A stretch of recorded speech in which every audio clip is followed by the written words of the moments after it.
Hello everyone, this is Tej Bahadur Singh. I am here to discuss with you a subject which is interpretation of a statute. This subject is given in 5-year LLB course 8th semester. जैसा हमने last lecture में देखा कि हम लोगों ने जो topic discuss किया था उसका एक इनिशियल पोर्शन डिस्कस किया था. The topic was general clauses act 1897. ठीक है, इसमें हमने जो क्वेश्चन 1 जैसा कि आप स्क्रीन पे देख सकते हैं कि ऑब्जेक्ट एंड पर्पस इस एक्ट का डिस्कस किया था और उसके बाद हमने इसकी एप्लीकेबिलिटी के बारे में डिस्कस किया था जनरल क्लॉजेस एक्ट की 1897 की. ठीक है, इसके बाद हम जो डिस्कस कर रहे थे topic that was some basic understandings of legislation. Legislation में कुछ टर्म्स दिए होते हैं, उनकी बेसिक अंडरस्टैंडिंग इसमें बताई गई है और उन्हें समझने की कोशिश करते हैं. ठीक है, तो हम इसको देखें.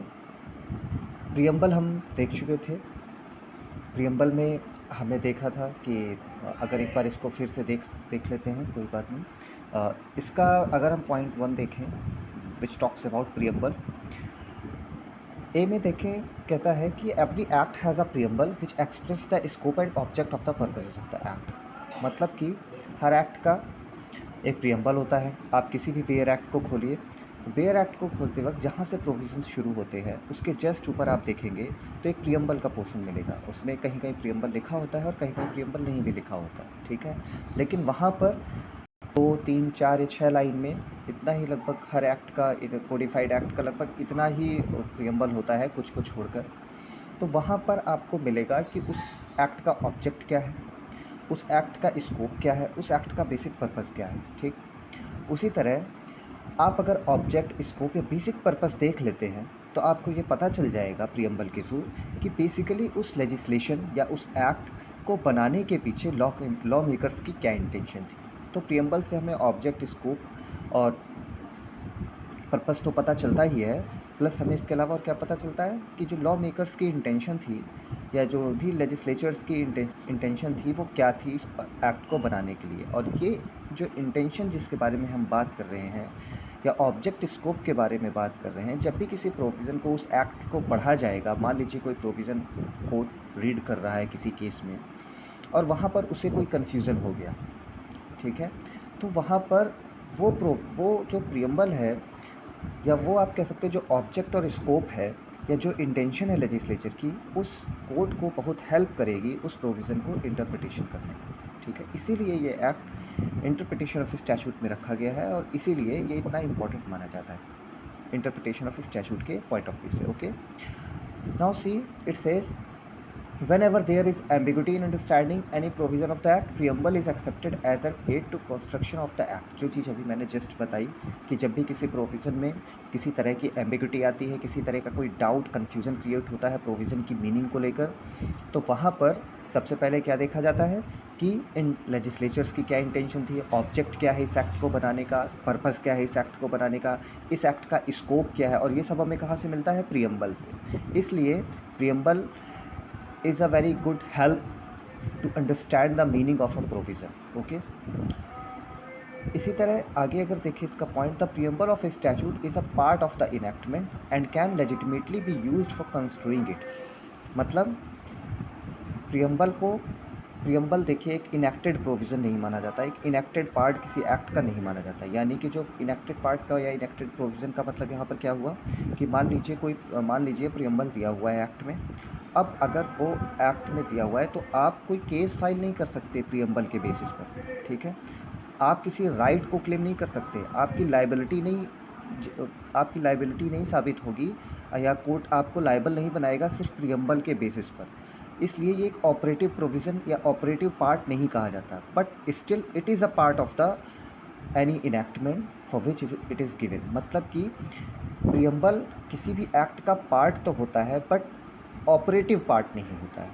ठीक है, ऑपरेटिव पार्ट कौन सा होता है, जो प्रोविजंस होते हैं उसके, क्योंकि उसके बेसिस पर आप क्लेम कर सकते हैं, राइट्स और लाइबिलिटी डिसाइड होती है. ठीक है, तो इस बात को याद रखिएगा, preamble is not operative part but preamble is a part of an act. Okay, इसके बाद इसमें यह बात कही गई है कि भले ही ये एक पार्ट होता है और इसे किसी भी प्रोविज़न को समझने, अंडरस्टैंड करने के लिए यूज़ किया जा सकता है, ठीक है। इसके अलावा क्या लिखा हुआ है, the preamble does not override the plain provision of the act, but if the wording of statute give rise to doubts as to its proper construction. मतलब कि यहाँ ये कहा गया है कि देखिए, अगर कोई प्रोविज़न है और उसका क्लियरली मीनिंग कोड को क्लियर हो रहा है या किसी को समझ में आ रहा है, उसको क्लियरली पता है कि इसमें ये बात कही गई है और ऐसा होगा, इस प्रोविज़न में ऐसा ऐसा कहा गया है, वहाँ पर प्रियम्बल अप्लाई नहीं होगा, ठीक है। वहाँ पर उस प्लेन मीनिंग को निकाला जाएगा, जैसा कि हमने लिटरल इंटरप्रिटेशन में हम देखते हैं कि एक प्लेन मीनिंग लेते हैं उसकी और उसी को अप्लाई करते हैं। वहाँ पर किसी भी दूसरी चीज़ का कोई रोल नहीं होता, किसी भी दूसरे प्रोविज़न का कोई रोल नहीं होता, किसी भी प्रियम्बल उस एक्ट के कोई रोल नहीं होता, ठीक है। लेकिन मान लीजिए कहीं डाउट क्रिएट हो रहा है, ठीक, जैसे इसमें एक एग्जांपल भी दिया हुआ है, क्या कहता है, वेयर द वर्ड्स और phrase has more than one meaning. जहाँ पर मान लीजिए कोई प्रोविज़न है, कोई क्लॉज है, कोई सेक्शन है, उसमें एक वर्ड दिया हुआ है जिसके एक से ज़्यादा मीनिंग निकल रहे हैं उसको पढ़ने पर, ठीक है, और डाउट अराइज हो रहा है, तो क्या होगा, वहाँ पर प्रियम्बल की हेल्प ली जा सकती है उस क्लॉज को समझने के लिए। कैसे ये समझा जाएगा, देखिए, एक दो मतलब निकलेंगे। तो एक हम सबसे पहले ये देखेंगे प्रियम्बल में ऑब्जेक्ट क्या है, उस एक्ट के लिए क्या पर्पस, किस पर्पस से वो एक्ट बनाया गया है, ठीक है।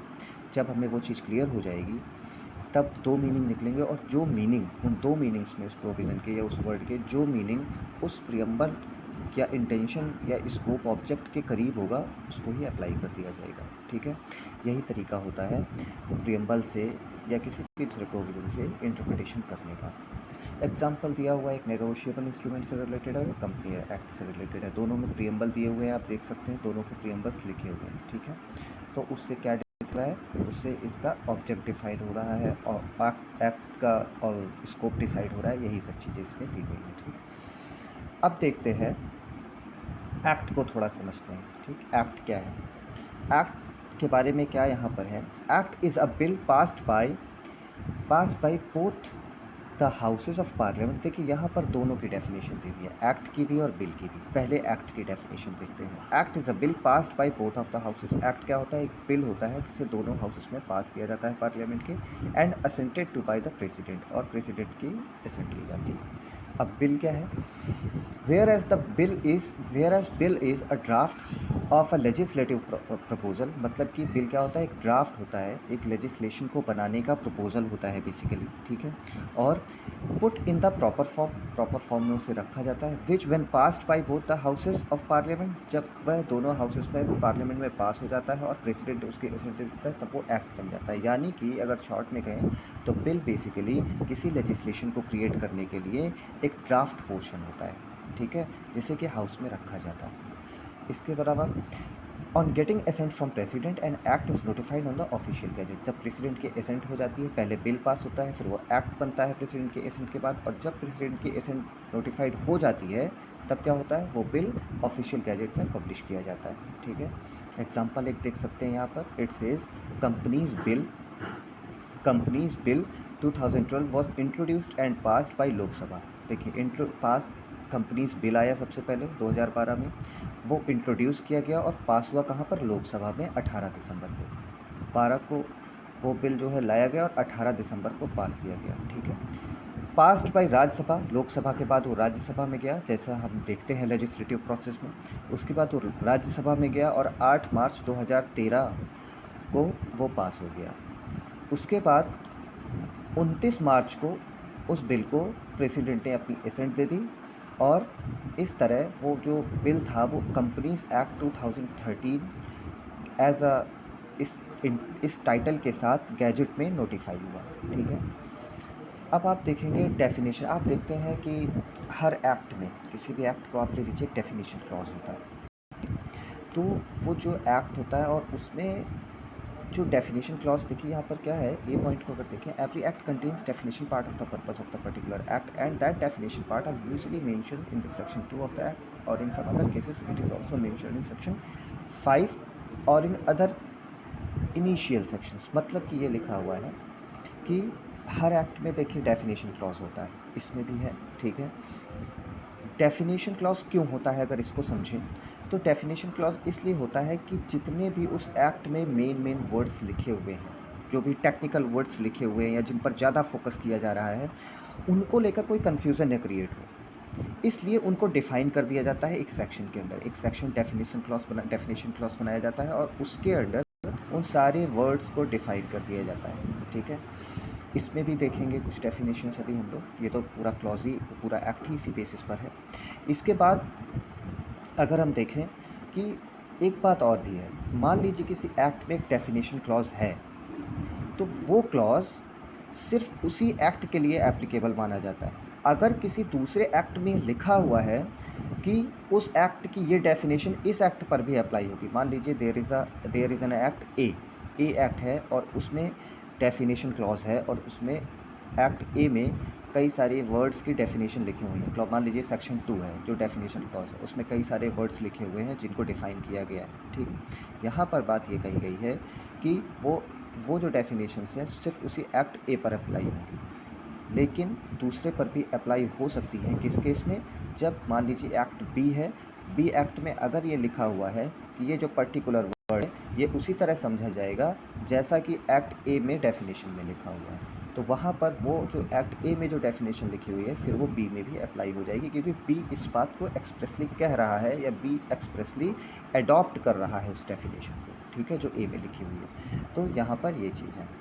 अब अगर हम इसी को देखें, क्या लिखा हुआ है, एग्जाम्पल इसका देखते हैं। बी के आगे देखते हैं, इसमें क्या लिखा है, section 2 sub clause 95 of companies act 2013 में ये चीज़ दी हुई है। It provides that words and expressions used and not defined in this act, ठीक। इसमें क्या लिखा हुआ है कि वर्ड्स एंड एक्सप्रेशन जो कि यूज़ किए गए हैं इस एक्ट में लेकिन डिफाइंड नहीं है, तो उनका मतलब हमें कहाँ से पता चलेगा,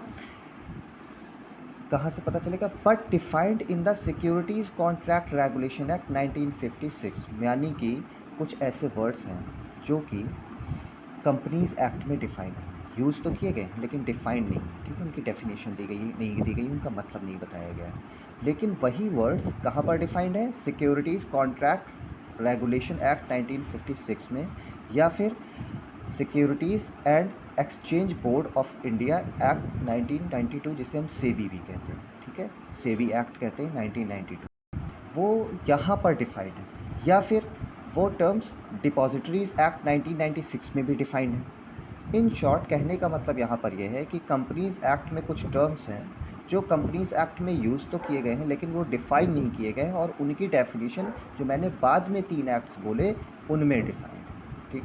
तो section 2 sub clause 95 companies act का ये कहता है कि ऐसे वर्ड्स जिनके बारे में हम बात कर रहे हैं जो डिफाइंड नहीं है लेकिन यूज़ किए गए हैं कंपनीज एक्ट में, ऐसे वर्ड्स की मीनिंग वही मानी जाएगी जो कि तीन जो एक्ट अभी हमने पढ़े उनमें जो उनकी डेफिनेशन दी गई है, मतलब कि जो डेफिनेशन 3 एक्ट्स में दी गई है वही वर्ड यूज़ किए गए हैं कंपनीज एक्ट में, तो वही वर्ड्स की जो डेफिनेशन है मानी जाएगी कंपनीज एक्ट में, ठीक है।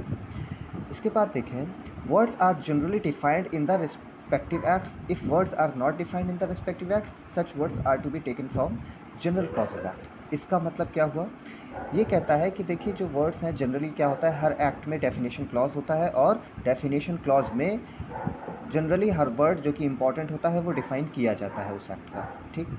लेकिन मान लीजिए कहीं पर कोई वर्ड डिफ़ाइन नहीं है और यूज़ है, तब क्या होगा, और वो कहीं एक्सप्रेसली रिफ़र भी नहीं किया गया है कि इसका मतलब इस एक्ट के मतलब के अंदर समझा जाएगा। तो अगर सेंट्रल एक्ट है, ठीक है, अगर act which is passed by the parliament है, तो वहाँ पर उस एक्ट, जैसे कोई वर्ड है, मान लीजिए कोई सेंट्रल लॉ बना, ठीक है, सेंट्रल लेजिस्लेशन पास हुआ, उसमें कोई एक्ट आया, उस एक्ट में एक वर्ड यूज़ किया गया है जो कि डिफ़ाइन नहीं किया गया उस एक्ट में, ना ही पूरे उस एक्ट में ये लिखा हुआ है कि इसकी डेफिनेशन यहाँ से ली जाएगी, ठीक है, ना तो ये लिखा हुआ है उसमें, तो फिर उस वर्ड को कहाँ से समझा जाएगा, उस वर्ड की मीनिंग अगर जनरल क्लॉजेज एक्ट में कहीं डिफ़ाइन है तो उसी डेफिनेशन को फिर अडॉप्ट कर लिया जाएगा। I hope it is clear now. So let's see further examples देखते हैं इसके। It says, first point says the word company used in the companies act is defined in section 2 sub clause 20 of the respective act. मतलब companies act में अगर हम section 2 sub clause 20 देखें तो वहाँ पर कंपनी वर्ड को डिफ़ाइन किया गया है, यानी कि डेफिनेशन क्लॉज दिया हुआ है और डेफिनेशन क्लॉज में कंपनी वर्ड मतलब कि डिफ़ाइन किया गया है। जैसा कि हम पढ़ चुके हैं ये चीज़ कि जनरली हर एक्ट में डेफिनेशन क्लॉज होता है और उसके इंपॉर्टेंट वर्ड्स डिफ़ाइन किए जाते हैं, तो उसी चीज़ का एग्जांपल दिया गया है कि कंपनी वर्ड को कंपनी एक्ट में डेफिनेशन क्लॉज में डिफ़ाइन किया गया है। ठीक, उसके बाद देखते हैं word security used in the companies act not defined in the companies act. लेकिन जो वर्ड सिक्योरिटी है वो कंपनीज एक्ट में डिफाइन नहीं किया गया है लेकिन यूज़ किया गया है। तो ये इसका मतलब हम कहाँ से निकालेंगे? इसका मतलब हम निकालेंगे सेक्शन 2H है सिक्योरिटीज़ कॉन्ट्रैक्ट रेगुलेशन एक्ट 1956 का। इस उसमें सेक्शन 2 सब क्लॉज H में डेफिनेशन दी हुई है सिक्योरिटी की। ठीक है, तो जो सिक्योरिटी टर्म कंपनीज एक्ट में दिया हुआ है उसका मीनिंग वही होगा या उसकी जो डेफिनेशन है वही अडॉप्ट करेंगे जो सेक्शन 2 सब क्लॉज H में सिक्योरिटीज़ कॉन्ट्रैक्ट रेगुलेशन एक्ट 1956 में दी हुई है। ठीक है, इसके अलावा similarly the word digital signature used in the companies act, उसी तरह जो डिजिटल सिग्नेचर है वो किस तरह से समझा जाएगा, जैसे उसकी डेफिनेशन किस में दी हुई है सेक्शन 2 सब क्लॉज 1 P में इंफॉर्मेशन टेक्नोलॉजी एक्ट 2000 में। इंफॉर्मेशन टेक्नोलॉजी एक्ट का सेक्शन 2(1) सब क्लॉज P बात करता है डिजिटल सिग्नेचर के बारे में। अब ये बात और यही term digital signature companies laws में कंपनीज एक्ट में भी लिखा हुआ है। तो यहाँ पर ये बात कही गई है कि जो डेफिनेशन है ये सिक्योरिटी की, ये हम इंफॉर्मेशन टेक्नोलॉजी वाली डेफिनेशन यूज़ करेंगे। आते हैं the word affidavit used in section 7 during the incorporation of company in the companies act shall derive its meaning from the word affidavit as defined in the general process act। देखिए definite जो affidavit की definition कहीं नहीं दी हुई है इन companies act में। ठीक, लेकिन एफिडेविट का सेक्शन 7 में यूज़ किया गया है टर्म का। ठीक, तो अब इसकी मीनिंग हम कहाँ से निकालेंगे, और तो कहीं से रेफर्ड नहीं है, तो इसकी मीनिंग निकालेंगे जनरल प्रोसेस एक्ट में जिसमें कि डेफिनेट एफिडेविट की मीनिंग दी हुई। ठीक है, इसके बाद देखते हैं point 4, it talks about means. देखिए कई जगह जब आप डेफिनेशंस पढ़ते हैं तो वहाँ पर डेफिनेशन में मीन्स सब वर्ड का यूज़ होता है। क्या, जैसे दिस टर्म मीन्स, ठीक है, इट मीन्स, तो मीन्स लिखा होता है वहाँ पर, तो उस मीन्स का मतलब क्या होता है इसको समझते हैं। Some definition use the word means. Such definitions are exhaustive definition and exactly define the term. Means का मतलब ये है कि जो दिया हुआ है उस डेफिनेशन में वो कंप्लीट है अपने आप में, उसको कहीं से किसी तरह के असिस्टेंस की ज़रूरत नहीं, यानी कि वो डेफिनेशन अपने आप में कंप्लीट है, उसमें ना तो कुछ और इंक्लूड किया जाएगा ना ही कुछ और ऐड किया जाएगा। ठीक है, तो वो एग्जॉस्टिव डेफिनेशन है, कम्प्लीटली एग्जॉस्टिव है, ना तो उसमें कुछ भी इंक्लूड नहीं जाएगा अलग से। ठीक है, तो ये इसका मतलब ये भी है कि देखिए यही चीज़ लिखी हुई है कि and exactly define the term, और जो लिखा हुआ है वो उस टर्म को उसी तरह डिफाइन करती है। ठीक है, जैसे एग्जांपल देखें इसका, definition of company as given in section 2 sub clause 20 of the companies act is states. Company की डेफिनेशन क्या लिखी हुई है कंपनीज एक्ट में, कंपनी मीन्स देखिए लिखा हुआ है, तो मीन्स का मतलब a company incorporated under this act और under any previous company law. मतलब कि कंपनी का मतलब क्या है, जो कि इस एक्ट के अंडर में इनकॉर्पोरेटेड है या फिर जो प्रीवियस कंपनी लॉ में कहीं लिखी हुई है, बस इसके अलावा और किसी भी चीज़ को इसमें इंक्लूड नहीं किया जाएगा। ठीक है, इसके अलावा सेक्शन 2 सब क्लॉज 34 का एग्जाम्पल अगर हम देखें तो उसमें डायरेक्टर को डिफाइन किया गया और क्या कहा गया है कि director means a director appointed to the board of a company. मतलब कि एक डायरेक्टर वही होगा सिर्फ जिसे बोर्ड ऑफ कंपनी ने अपॉइंट किया है, उसके अलावा और कोई मतलब नहीं निकाला जाएगा, यानी कि एक एग्जॉस्टिव डेफिनेशन है, एक कंप्लीट डेफिनेशन। तो मीन्स जहाँ लिखा हुआ है वहाँ पर उस डेफिनेशन को कंप्लीट माना जाता है। ठीक, इसके अलावा आप देखें 5th पॉइंट, इंक्लूड। कई डेफिनेशंस आपने देखी होंगी जहाँ पर लिखा होता है इट इंक्लूड्स। ठीक है, स्टेट इंक्लूड्स, या जैसे आपने देखा है कि जब आप आर्टिकल 12 में स्टेट की डेफिनेशन ही पढ़ते हो तो उसमें लिखा है ना, it includes the other authorities. Okay, या लोकल अथॉरिटीज़ के बारे में जो भी लिखा हुआ है। इंक्लूड्स का मतलब वहाँ क्या हुआ, डेफिनेशन क्लॉज में किसी वर्ड को जब डिफाइन किया जा रहा है या बताया जा रहा है उसके बारे में, तो वहाँ इंक्लूड्स का मतलब क्या होता है या इंक्लूड का मतलब क्या होता है, वहाँ पर बेसिकली वो अगर आप जनरल सेंस में देखेंगे तो उन्हें डिफाइन नहीं किया जाता है, ठीक है। ये इंक्लूसिव नेचर का होता है, मतलब कि बताया क्या जाता है उस डेफिनेशन क्लॉज में कि ये टर्म इसको एक्सेप्ट करेगा, इसको भी रखेगा इस डेफिनेशन के अंदर, ठीक है। जैसे कि मैंने बोला इट इंक्लूड्स, मान लीजिए लिखा हुआ है इट इंक्लूड्स अदर अथॉरिटीज़, तो मतलब कि ये अदर अथॉरिटी को रखेगा, उसको इंक्लूड करेगा। इसका मतलब क्या हुआ, और भी चीज़ें हैं जिनको इंक्लूड किया गया है, ठीक है। इसे हम इंक्लूसिव डेफिनेशन कहते हैं, ठीक है। जैसे कि मीन्स में एक एग्जॉस्टिव डेफिनेशन कहा जाता है, लेकिन इंक्लूड्स जहाँ पर लिखा होता है, इंक्लूड जहाँ पर लिखा होता है उसे हम इंक्लूसिव डेफिनेशन होते हैं। वो अपने आप में कंप्लीट नहीं होती, ठीक है। कई बार होता है कि उसे प्रॉपरली डिफाइन नहीं किया जाता, बल्कि उसमें सिर्फ ये चीज़ें बताई जाती हैं कि इसमें क्या क्या चीज़ें आती हैं, ठीक है। अभी एग्जांपल्स देखते हैं, इसको आप समझेंगे। कहने का मतलब ये है कि ये जो डेफिनेशन होती है जिसमें इंक्लूड वाली होती है, वो कोई रिस्ट्रिक्टेड टर्म पर नहीं होती कि जो मान लीजिए कुछ 4 टर्म लिखे हुए हैं, ठीक, तो वही 4 टर्म ही नहीं समझे जाएंगे उस डेफिनेशन में, उस तरह के और भी टर्म्स उसमें आ सकते हैं, ठीक है। इंक्लूड का मतलब ही यही होता है, वो रिस्ट्रिक्टेड नहीं होती। जैसे एग्जॉस्टिव में अपने आप में कंप्लीट होती है, रिस्ट्रिक्टेड होती है, आप उसमें कुछ भी ऐड नहीं कर सकते, लेकिन इंक्लूसिव डेफिनेशन में क्या होता है, वो रिस्ट्रिक्टेड नहीं होती। इंक्लूड्स का मतलब जो चीज़ें लिखी हुई हैं आप उसी तरह की और भी चीज़ें उसमें ऐड कर सकते हैं, ठीक है। तो ये एक आप कह सकते हैं एक एक्सटेंसिव डेफिनेशन होती है, एक विस्तृत परिभाषा दी होती है इसमें, ठीक है। एक एक्सटेंशन होता है इसमें, लेकिन उसमें क्या होता है, जो एग्जॉस्टिव डेफिनेशन होती है मीन्स में, वो एक एग्जॉस्टिव डेफिनेशन होती है, ठीक है। रिस्ट्रिक्शन होता है उसमें कि वहीं तक है बस जो है मीनिंग। देखते हैं इंक्लूड के कुछ एग्जाम्पल्स देखते हैं हम लोग। इसका एग्जाम्पल अगर देखें, इट मीन्स वर्ड, एग्जाम्पल देखें, word debenture defined in section 2 sub clause 30 of the companies act. Debenture की बात कर रहे हैं हम यहाँ पर, जो कंपनीज एक्ट में डिफाइंड है।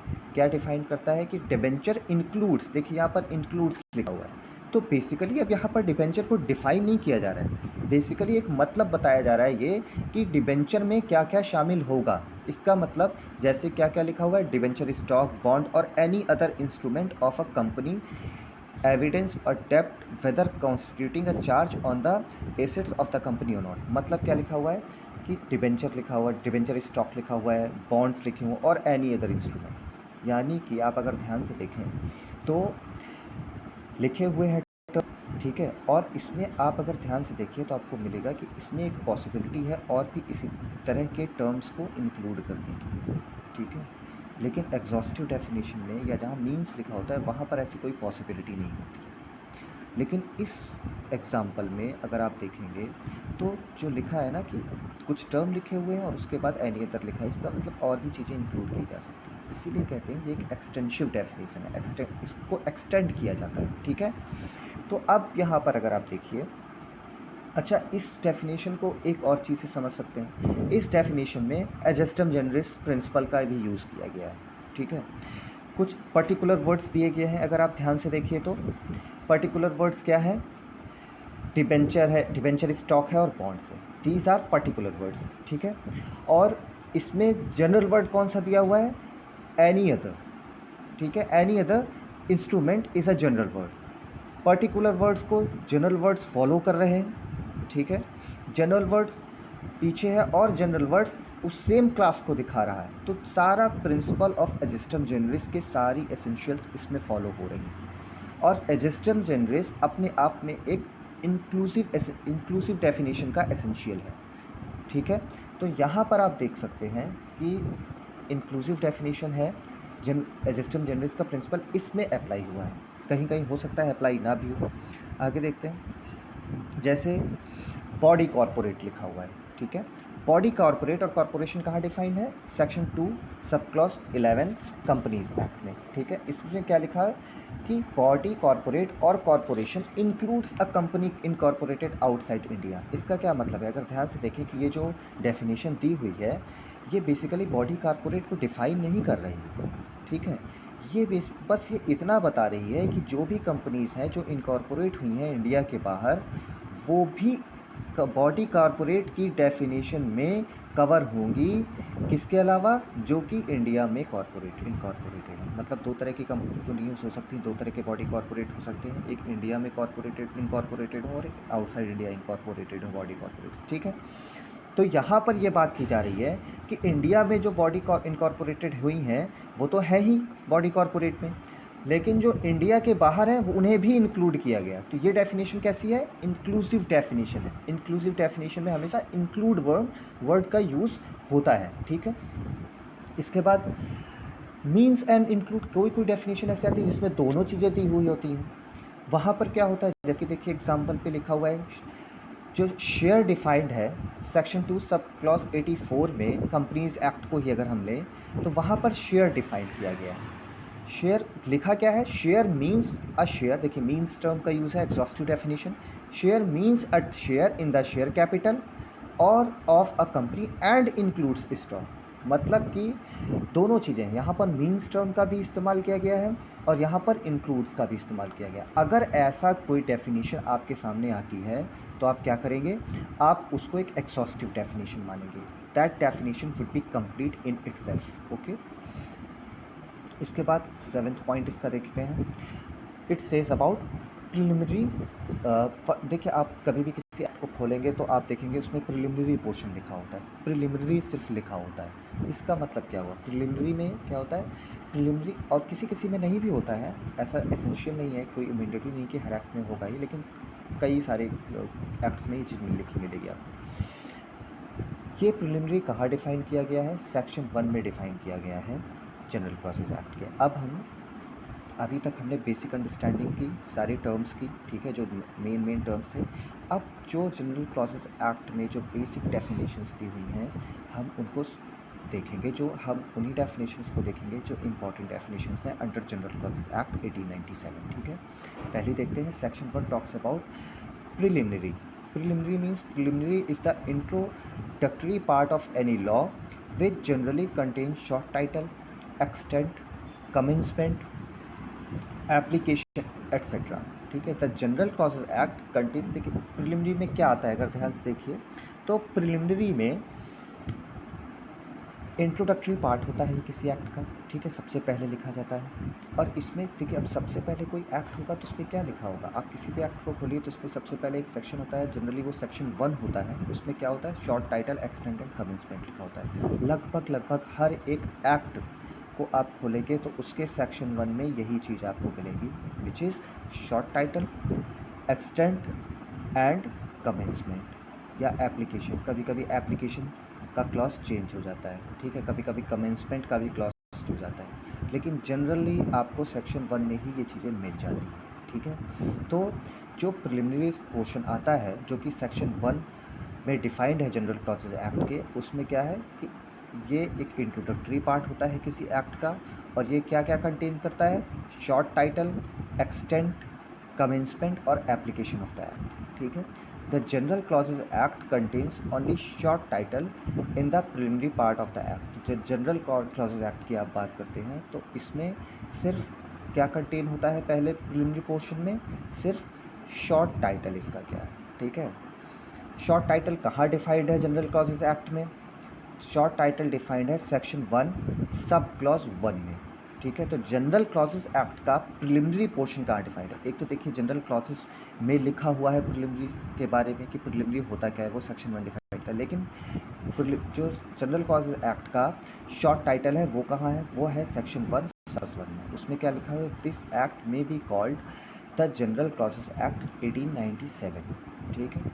तो जनरल बस यही होता है शॉर्ट टाइटल कि उसे एक किस तरीके से बुलाया जा सकता है, वो गया है इसमें जनरल क्लॉसेज एक्ट 1897। तो आज यहीं तक डिस्कस करते हैं, नेक्स्ट क्लास में हम लोग डेफिनेशन सेक्शन, इसको डेफिनेशन सेक्शन जो भी है उसे हम डिस्कस करेंगे, ओके, थैंक यू।